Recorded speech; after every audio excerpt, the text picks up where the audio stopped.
న్యూస్9 today news కి స్వాగతం. Bulletin ముందుగా హెడ్లైన్స్ చూద్దాం.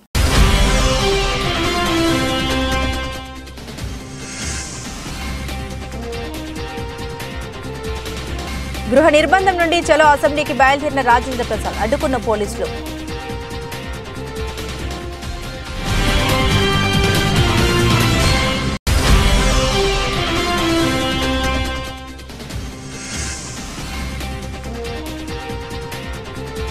టీడీపీ సభకు 4,000 మంది కూడా రాలేదు. దెందులూరు ఎమ్మెల్యే అభయ చౌదరి ఎద్దేవా.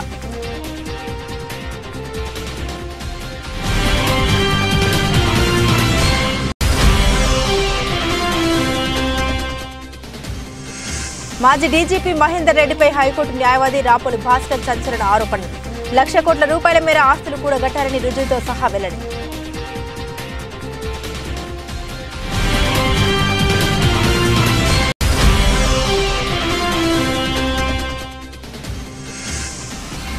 మాజీ ఎమ్మెల్యే బాల్క సుమన్ సీఎం రేవంత్ రెడ్డిపై చేసిన వ్యాఖ్యలు ఉపసంహరించుకొని క్షమాపణ చెప్పాలి.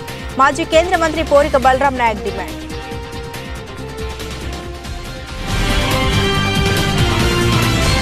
గృహ నిర్బంధం నుండి చలో అసెంబ్లీకి బయలుదేరిన రాజేంద్ర ప్రసాద్ ను అడ్డుకున్న పోలీసులకు మరియు రాజేంద్ర ప్రసాద్ అనుచరులకు మధ్య తీవ్ర తోపులాట ఘర్షణ. పంచాయతీరాజ్ ఛాంబర్ రాష్ట్ర అధ్యక్షులు వైవీబీ రాజేంద్ర ప్రసాద్ గారు 2 రోజుల హౌస్ అరెస్టు నుండి అమరావతి చలో అసెంబ్లీ ముట్టడికి బయలుదేరితే రాజేంద్ర ప్రసాద్ గారిని ఉయ్యూరు టౌన్ మరియు రూరల్ పోలీసులు పెద్ద సంఖ్యలో వచ్చి బయటకు వెళ్లకుండా అడ్డుకోవడంతో విషయం తెలుసుకుని రాజేంద్ర ప్రసాద్ గారి ఇంటికి వచ్చిన రాజేంద్ర ప్రసాద్ గారి అభిమానులకు పోలీసులకు మధ్య తీవ్ర తోపులాట ఘర్షణ చోటు చేసుకుంది.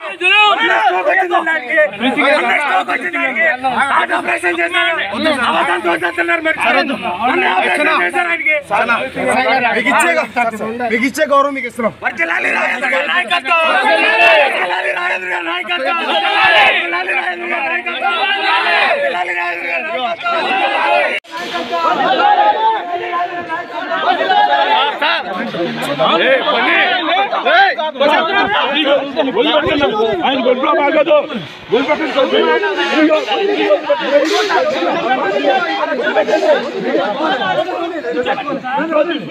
గాలిపోయినా తుప్పుపడినా సైకిల్ పోవాలని వాళ్ళే అంటున్నారు. దెందులూరు ఎమ్మెల్యే అభయ చౌదరి. దెందులూరులో మా సిద్ధం సభకు 5 లక్షల మంది వస్తే చింతలపూడిలో రాకదిలిరా టీడీపీ సభకు 4,000 మంది కూడా రాలేదు. నెల రోజుల నుండి కనీసం లోకేష్ కూడా రావడం లేదు అభయ చౌదరి అన్నారు. మర్యాద లేనటువంటి వ్యక్తులు బయటికి వెళ్ళి ఓదుకోండి బయటికి వెళ్ళి ఓదుకోండి. సినిమా కాదు, ఫ్లూట్ విజువల్స్ ఊతే ఇక్కడ ఎవరో భయపడేవాళ్ళు లేరు. బయటికి వెళ్ళి ఓదండి అన్న. మీరు వెళ్ళండి, రా కదలరా అంటున్నారు బాలకృష్ణ గారు. మీరు వెళ్ళండి మీ రా కదలరా అంటే మీ లోకేష్ గారే రావట్లా. నెల రోజుల నుంచి వారే రావట్లేదు. జనంలోకి మేము వెళ్తూనే ఉన్నాం. నిన్న మా దగ్గర దెందులూరులో జరిగిన సభలో మాకు 5 లక్షల మంది ఉంటే చింతలపూడిలో మీరు రా కదలరా అంటే 4,000 మంది లేరు.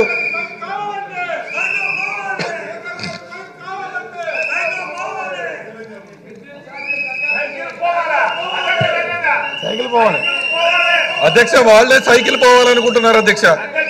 వాళ్లే సైకిల్ పోవాలంటున్నారు అధ్యక్ష.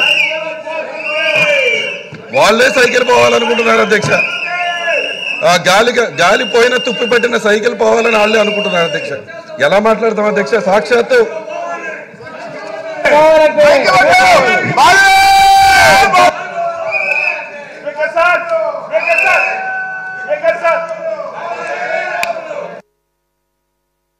అన్న నువ్వే సీఎం అని ప్రతి మీటింగ్లోనూ జేచేలు కొట్టే మీ జన సైనికులకు ఏమని సమాధానం చెబుతావు? మనం ఉన్నది పల్లెకిలో కూర్చోవడానికి కాదు, చంద్రబాబు కూర్చున్న పల్లెకి మోయడానికని చెబుతావా? మహాభారతంలో కర్ణుడికి రథ సారథిగా ఉండడం ఇష్టం లేని శల్యుడు ఆయన రథం తోలుతూనే ఎప్పుడు అతన్ని నిరాశపరుస్తూ కించపరుస్తూ ఆత్మవిశ్వాసం దెబ్బతీస్తూ ఉంటాడు. అందుకే నాయకుడే తప్పుదో పట్టినప్పుడు దాన్ని శలసారథ్యం అంటుంటారు. ఇప్పుడు అలాంటి శల్యుడు మన పవన్ కళ్యాణ్ అని మాజీ మంత్రి పేర్ని నాని విమర్శించారు.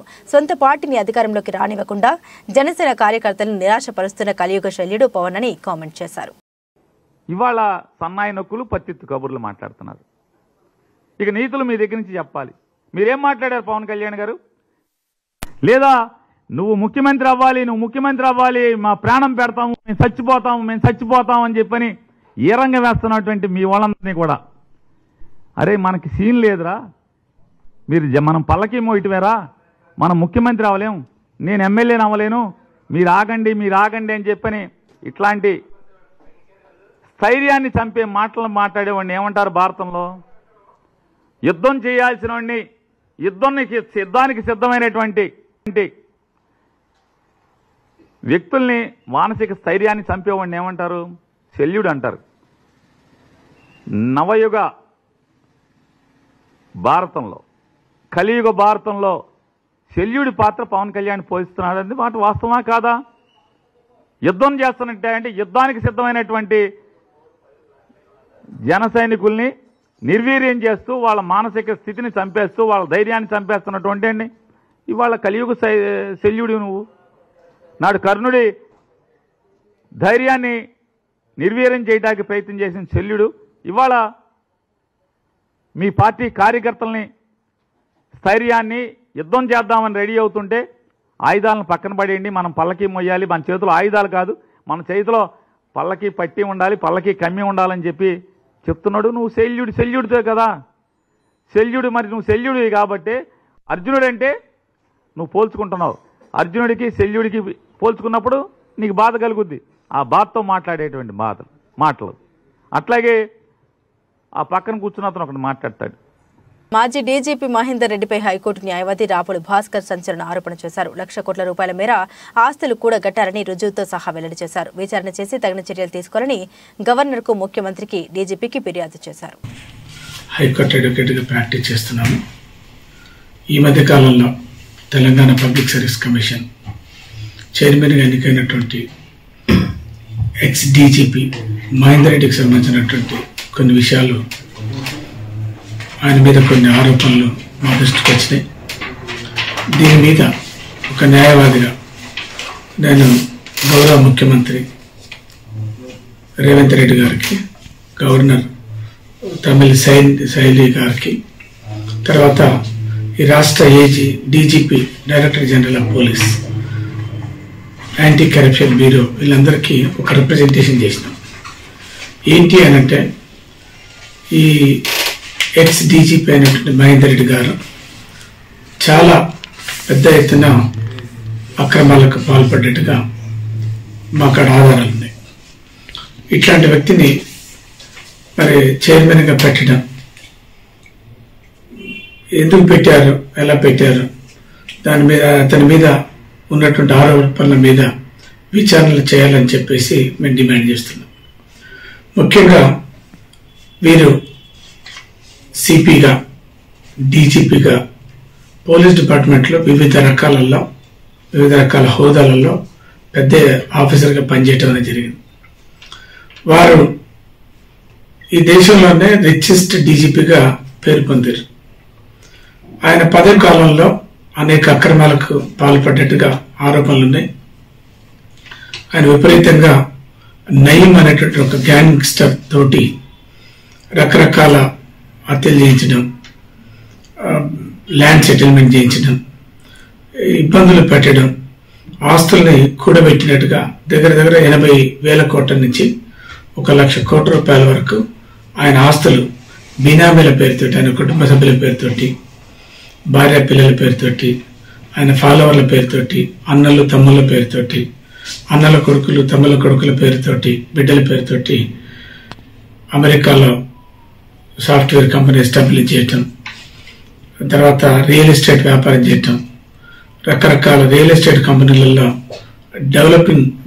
డెవలపర్స్కి వాళ్ళు తీసుకున్నటువంటి ఆస్తుల్ని ఇవ్వటం, తద్వారా 1,000 కోట్ల రూపాయలు డిస్ప్రపోర్షనేట్ అసెట్స్ సంపాదించినట్టుగా ఆరోపణలు ఉన్నాయి.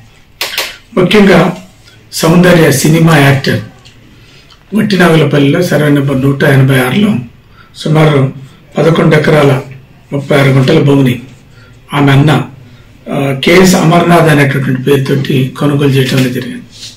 ఆమె పేరు మీద పట్టాలున్నాయి, రిజిస్ట్రేషన్స్ అయినాయి. ఆయన పేరు మీద కేఎస్ అమర్నాథ్ పేరు మీద రిజిస్ట్రేషన్స్ అయినాయి. అయితే ఏంటంటే ఈ భూమిని కావాలని చెప్పేసి మహేందర్ రెడ్డి గారు అడగటం అనేది జరిగింది. వాల్యుబుల్ ప్రాపర్టీ నాకు ఏమంటే ఇవ్వలేదు. ఇవ్వకపోతే ఈ సౌందర్య బ్రదర్ కేఎస్ అమర్నాథ్కు అమర్నాథ్ పేరు మీద ఎవరైతే భూమి అమ్మిండ్రో ఒక ఆయన వివి రమణ అనేటువంటి వ్యక్తి, ఆయన పట్టుకొని ఈయనకు సంబంధించినటువంటి వ్యక్తుల ద్వారా ఒక లిటిగేషన్ చేయించి పాత తేదీలలో కొన్నట్టుగా డాక్యుమెంట్లు క్రియేట్ చేసి ఆ వివి రమణని బలవంతంగా బెదిరించి అదిరించి మహేందర్ రెడ్డి గారి పేరు మీద వారి కుటుంబ సభ్యుల పేర్ల మీద రెసిడెన్షియల్ డీడ్స్ చేయించుకోవడం జరిగింది. ఇంకా గమ్మత్ ఏంటంటే కొన్ని ఎకరాల భూమి కెఎస్ అమర్నాథ్ అనేటటువంటి సినిమా యాక్టర్ సౌందర్య బ్రదర్ పేరు మీద భూమి ఉంటే ఆయన లేకుండా ఆయన బదులు వేరే మనిషిని పెట్టి ఆయన సంతకాలను ఫోర్జరీ చేసి మొత్తం 11 ఎకరాల 33 గుంటల భూమిని ఈ డీజీపీ మహేందర్ రెడ్డి గారు వారి కుటుంబ సభ్యుల పేర్ల మీద రిజిస్ట్రేషన్ చేయించుకోవడం, ఆ తర్వాత వేరే వాళ్ళకి సంబంధించినటువంటి బినామీల పేరు మీదకి బదిలీ చేయటం. ఆయన కర్నూలు ఎస్పీగా పనిచేస్తున్నప్పుడు వివిధ రకాల క్రైమ్లలో కొన్ని వెహికల్స్ని సీజ్ చేయటం అనేది జరిగింది. సీజ్ చేసినటువంటి వెహికల్స్ని అక్రమంగా వాటిని రిపేర్ చేయించి అమ్మటం అనేది కూడా జరిగింది. ఆ ఇన్సిడెంట్ మీద అప్పుడున్నటువంటి ఏసీపీ అధికారులు ఒక కేసు నమోదు చేశారు. దాంట్లో ఇలియా అనేటటువంటి ఒక డైరెక్టర్, ఒక పెద్ద ఏసీబీ ఆఫీసర్ని కూడా దాంట్లో అపాయింట్ చేశారు. ఆయనను బదిలీ చేయించడం, ఆ కేసును మూసివేయించడం అనేటువంటిది కూడా జరిగింది. అంతేకాక దుర్గామాత సొసైటీ కేపీహెచ్పి పరిధిలో ఉన్నటువంటి ఒక దుర్గామాత సొసైటీలో సుమారు ఒక 500 నుంచి 600 కోట్ల రూపాయల విలువ కలిగినటువంటి 160 ప్లాట్లని సర్వే నంబర్ 168-63లో వాళ్ళ భార్య పేరు మీద, కొడుకుల పేర్ల మీద అక్రమంగా రిజిస్ట్రేషన్ చేయించుకోవడం అనేది జరిగింది ఒక సెటిల్మెంట్ పేరుతోటి. అంతేకాక వీరు రియల్ ఎస్టేట్ పేరుతోటి తన అల్లుని రియల్ ఎస్టేట్లోకి దించి ఈయన సంపాదించినటువంటి అనేక రకాల ఆస్తుల్ని సుమారు 600 కోట్ల రూపాయలు 600 ఎకరాల భూమి అబ్దుల్లాపూర్ మెట్ మండల్ హయత్ నగర్ అబ్దుల్లాపూర్ మెట్ పరిధిలో ఈ నెల 11న రాజమండ్రి వేమగిరిలో నిర్వహించనున్న దళిత గర్జనను విజయవంతం చేసి దళితుల సత్తాను చాటాలని మాజీ ఎంపీ జీవి హర్షకుమార్ పిలుపునిచ్చారు. శ్రీకాకుళంలో ఇల్లిసుపురం అంబేద్కర్ విజ్ఞాన కేంద్రంలో ఏర్పాటు చేసినటువంటి విలేకరుల సమావేశంలో హర్షకుమార్ మాట్లాడుతూ దళిత సంక్షేమాన్ని విస్మరించిన ప్రభుత్వాలకు తగిన గుణపాఠం చెబుతామన్నారు. రావాలి జగనన్న చోట పోవాలి జగనన్న పరిస్థితి జగన్ తెచ్చుకున్నారని దళితుల నోట్లో మట్టి కొట్టారని మండిపడ్డారు. దళిత సంక్షేమానికి ప్రవేశపెట్టిన 25 స్కీమ్లను ఏకపక్షంగా రద్దు చేసి నియంత అనిపించుకున్నారని, రానున్న ఎన్నికల్లో బుద్ధి చెప్పాలని అన్నారు. దళితులు ఐక్య పోరాటంతోనే ప్రభుత్వం దిగివస్తుందని, చలో వేమగిరి సభను జయప్రదం చేసి సత్తా చాటాలన్నారు. ఈ సమావేశంలో డాక్టర్ గంజి ఎజ్రా భారత్, భూషణ్, పోతుల దుర్గారావు, మురళీకృష్ణ, బోనెల అప్పారావు, బోసు మన్మద, బింకం బాసు, కోటి తదితరులు పాల్గొన్నారు.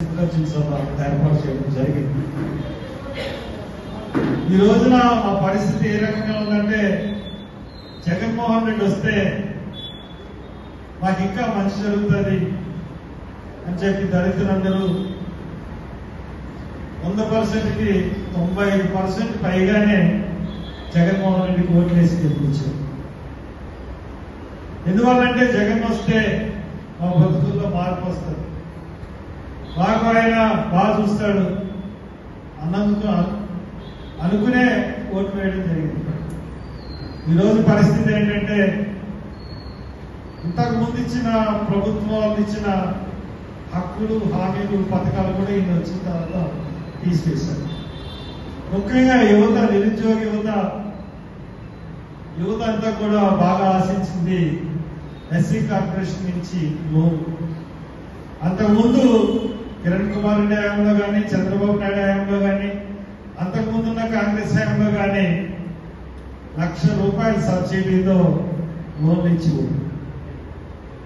ఈ 5 సంవత్సరాల కాలంలో జగన్మోహన్ రెడ్డి ఒక్క లోన్ కూడా ఇవ్వలేదు.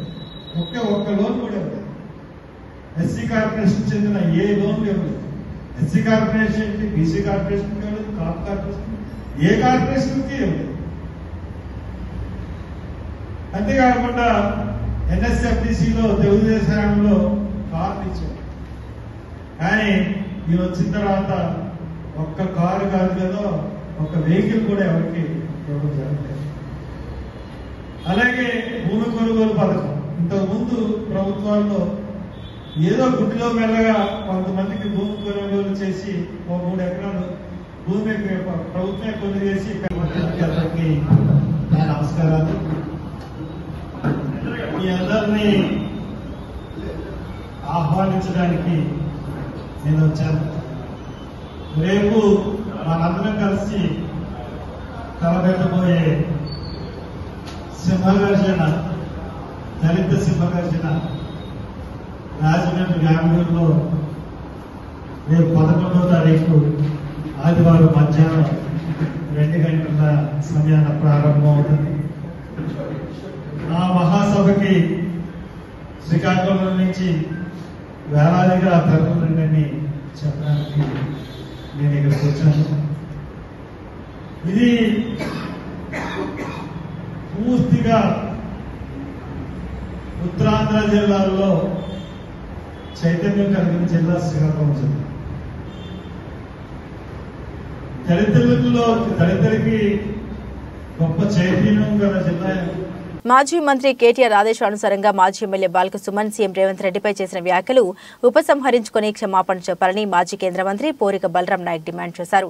మహబూబాబాద్ జిల్లా కేంద్రంలో మాజీ మంత్రి కేటీఆర్ దిష్టిబొమ్మను కాంగ్రెస్ పార్టీ శ్రేణులు దగ్ధం చేశారు. కేటీఆర్ బాల్క సుమన్లకు వ్యతిరేకంగా నినాదాలు చేశారు. ఈ సందర్భంగా బలరాం నాయక్ మాట్లాడుతూ రేవంత్ రెడ్డిపై సుమన్ వివాదాస్పద వ్యాఖ్యలు, అనుచిత ప్రవర్తనను ప్రజలు అసహ్యించుకుంటున్నారని, సీఎం స్థానంలో ఉన్న వ్యక్తిని గౌరవించాలని అఘోరవంగా మాట్లాడడం సబబు కాదన్నారు. 10 ఏళ్ల బీఆర్ఎస్ పాలనలో అవినీతితో రాష్ట్రాన్ని అప్పులమయంగా మార్చిందని విమర్శించారు. మాజీ MLA Balka Suman press meet లో గౌరవనీయులు రాష్ట్ర ముఖ్యమంత్రి గారి రేవంత్ రెడ్డి గారి పైన చిల్లర మాటలు మాట్లాడుతూ ఒక సభ్యత సమాజ సంస్కృతిని మర్చిపోయి మాట్లాడడం జరిగింది. బోధించు, సమీకరించు, పోరాడు అని చెప్పిన అంబేద్కర్ ఆలోచన విధానాన్ని విస్మరించి ఒక అత్యున్నతమైన ఉస్మానియా యూనివర్సిటీలో చదువుకొని సంస్కారం లేకుండా మాట్లాడటం Mahabubabad Congress party, urban party తీవ్రంగా ఖండిస్తుంది. ఒక దళితుడవై ఉండి కూడా నువ్వు మరి అంబేద్కర్ విధానాన్ని, అంబేద్కర్ ఆలోచన విధానాన్ని మరి నువ్వు ఏం అర్థం చేసుకున్నావు అర్థం కావట్లేదు. ఇవాళ దొరల గడీలకు బానిసగా మారి నువ్వు కేసీఆర్, కేటీఆర్ వేసిన ఎంగిలి మెతుకులకు బొక్కలకు ఆశపడి నువ్వు ఏది పడితే అది అవాకులు చవాకులు పేలుతూ మాట్లాడుతున్నావు. నువ్వు కూడా ఒక దళిత బిడ్డవు. ఇవాళ నీ దిష్టిబొమ్మని తగలబెడదు, కానీ నువ్వు కూడా దళిత సామాజిక వర్గానికి చెందిన వ్యక్తివి కాబట్టి మాకు సంస్కారం అడ్డం వచ్చింది. మా కాంగ్రెస్ పార్టీ కార్యకర్తలకు మాకు కానీ సంస్కారం అడ్డం వచ్చి ఇవాళ నీ బొమ్మను తగలబెట్టలేదు. కానీ నిన్నైతే ఎవరైతే ప్రేరేపిస్తున్నారో, నిన్నైతే ఎవరు ముందుకు నెడుతున్నారో ఆ నాయకులు కేటీఆర్ అయితే, హరీష్ రావు అయితే, ఈ దొంగల బండారం మొత్తం కూడా బయట పెట్టే ప్రయత్నం ఇవాళ రేవంత్ రెడ్డి గారు చేస్తున్నారు. రేపు జరగబోయే అసెంబ్లీ ఎన్నికల్లో మీ బండారం మొత్తం కూడా బయటకు జరగబోయే పార్లమెంట్లో మీ బండారం మొత్తం కూడా బయట పెట్టే పరిస్థితి. అదేవిధంగా రాబోయే అసెంబ్లీ సమావేశాల్లో కూడా మీ బతుకులు మొత్తం కూడా చీల్చి చెండాడే పరిస్థితికి వచ్చింది. ఎందుకంటే తెలంగాణలో ఉన్న భూములు మొత్తం కూడా మీరు కబ్జా చేయడం జరిగింది. హైదరాబాద్లో ఉన్న భూములు మొత్తం కూడా ధరణి పేరు మీద కొన్ని వేల కోట్ల రూపాయలు మీరు సంపాదించడం జరిగింది. ఇవాళ ఒక్కొక్క అధికారిని మీలో ఇళ్ల మీద దాడులు చేస్తే పుట్టలో చీమలు వచ్చినట్టు మొత్తం కూడా కోట్ల రూపాయలు డాక్యుమెంట్లు కావచ్చు, బంగారం కావచ్చు, వందల కోట్ల రూపాయలు బయటపడుతున్నాయి. ఇవాళ సీఎస్ సోమేష్ కుమార్ పేరు మీద కూడా భూమి మొత్తం కూడా బయటపడింది. 18 ఏళ్ల నిండా నీ కొడుకు మీద 32 ఎకరాల భూమి కోట్ల రూపాయలు. మహబూబాబాద్ నియోజకవర్గ పరిధిలోని ఎనుగుర్తి మండలంలోని కోమటిపల్లి గ్రామంలో ఏర్పాటు చేసిన గ్రామ సభకు ముఖ్య అతిథిగా హాజరైన మహబూబాబాద్ ఎమ్మెల్యే డాక్టర్ భూక్యా మురళీ నాయక్ ప్రజా సమస్యలపై వినతులు స్వీకరించి, అలాగే గత నెలలో స్వీకరించిన ప్రజాపాలన దరఖాస్తుల్ని ఇంకెవరైనా చేయని వారు ఉంటే వారి నుండి దరఖాస్తులు స్వీకరించారు. అనంతరం గ్రామాల్లో పర్యటిస్తున్నప్పుడు అనేక భూ సమస్యలపై ఆర్జీలు వచ్చినట్లు, ఎనుగుర్తి ఎంఆర్ఓ పైన కూడా వినతుల పరిష్కారంలో జాప్యం చేస్తున్నట్లు, ప్రజా సమస్యలు బుట్ట దాఖలు చేస్తూ నిర్లక్ష్యం వహిస్తూ ఉన్నారని, ఫిర్యాదులు అందినట్లు, దీనిపై కలెక్టర్ గారితో చర్చిస్తామని, ప్రజా సమస్యలు తీర్చేందుకు ప్రజల వద్దకే పాలన, మన ముఖ్యమంత్రి రేవంత్ రెడ్డి బాటలోనే తమంతా నడుస్తామని, అందరి సమస్యలు తీరుస్తామని హామీ ఇచ్చారు. అలాగే 500 రూపాయలకి గ్యాస్ సిలిండర్ అయినటువంటి మంచి కార్యక్రమం, దాన్ని కూడా వెంటనే అసెంబ్లీలో అమలు చేసే విధంగా కాంగ్రెస్ పార్టీ చర్యలు తీసుకుంటుంది. నేను ఇక్కడికి వచ్చిన ముఖ్య ఉద్దేశం ఏంటంటే, ఎలక్షన్లలో మేము వచ్చాం, తిరిగాం, ఎన్నో హామీలు మీకు ఇస్తామని చెప్పాము. హామీల ప్రకారంగానే 5 గ్యారెంటీలు కాంగ్రెస్ పార్టీ అధికారంలోకి వచ్చిన వెంటనే ప్రత్యేక చర్య తీసుకొని మీ దరఖాస్తులు స్వీకరించడం జరిగింది. అందులో ఒక లోపం ఏంటంటే, గత ప్రభుత్వం 10 సంవత్సరాలు పరిపాలన చేసింది, కానీ ఏ ఒక్క కొత్త రేషన్ కార్డు ఇవ్వలేదు. ఆ కొత్త రేషన్ కార్డులు కానీ పింఛన్లు కానీ రాకపోవడం వలన ప్రజలు తీవ్ర ఇబ్బందులకు గురయ్యారు. అందుకే ఇప్పుడు మొదటగా కొత్త రేషన్ కార్డులు ఇచ్చి ఈ సంక్షేమ పథకాలు ఒకదాని తర్వాత ఒకటి, ఇంతకుముందు మేము 2 సంక్షేమ పథకాలు కాంగ్రెస్ పార్టీ అధికారంలోకి వచ్చిన 48 గంటల్లోనే మహిళలకు ఉచిత ఆర్టీసీ బస్సు ప్రయాణం అని, అదేవిధంగా ఆరోగ్యశ్రీ పథకం కింద 10 లక్షల రూపాయలు మేము పేద ప్రజలకు కార్పొరేట్ వైద్యం అందిస్తామని చెప్పేసి ఆ రోజు మాట ఇచ్చాం. మాట ఇచ్చిన ప్రకారంగానే 2 హామీలు నెరవేర్చాం. అవి 2 హామీలు చాలా విజయవంతంగా నడుస్తూ ఉంది. అదేవిధంగా ఇప్పుడు అసెంబ్లీ సెషన్లో 200 యూనిట్ల వరకు ఉచిత విద్యుత్ కరెంటుతో పాటుగా మనకు మహిళలకు 500 రూపాయలకి గ్యాస్ సిలిండర్ ఆ ప్రక్రియను కూడా ఈ అసెంబ్లీ సెషన్లో మేము ప్రారంభిస్తామని చెప్పి సభాముఖంగా తెలియజేస్తాం.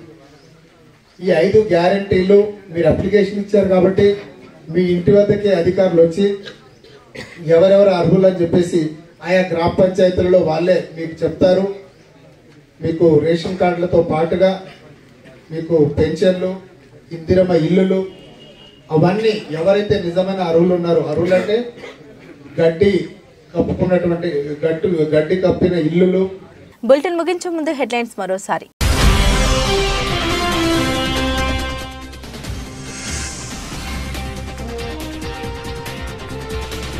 గృహ నిర్బంధం నుండి చలో అసెంబ్లీకి బయలుదేరిన రాజేంద్ర ప్రసాద్, అడ్డుకున్న పోలీసులు.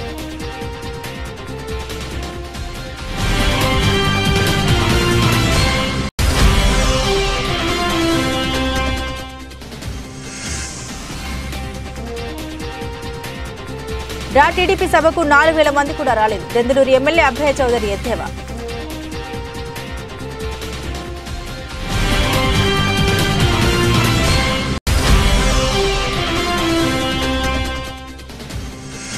మాజీ డీజీపీ మహేందర్ రెడ్డిపై హైకోర్టు న్యాయవాది రాపోలి భాస్కర్ సంచలన ఆరోపణలు.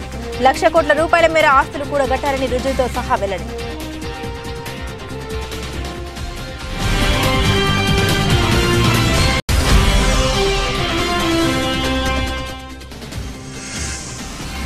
మాజీ ఎమ్మెల్యే బాల్కసుమన్ సీఎం రేవంత్ రెడ్డిపై చేసిన వ్యాఖ్యలు ఉపసంహరించుకొని క్షమాపణ చెప్పాలి. మాజీ కేంద్ర మంత్రి పోరిక బలరాం నాయక్ డిమాండ్.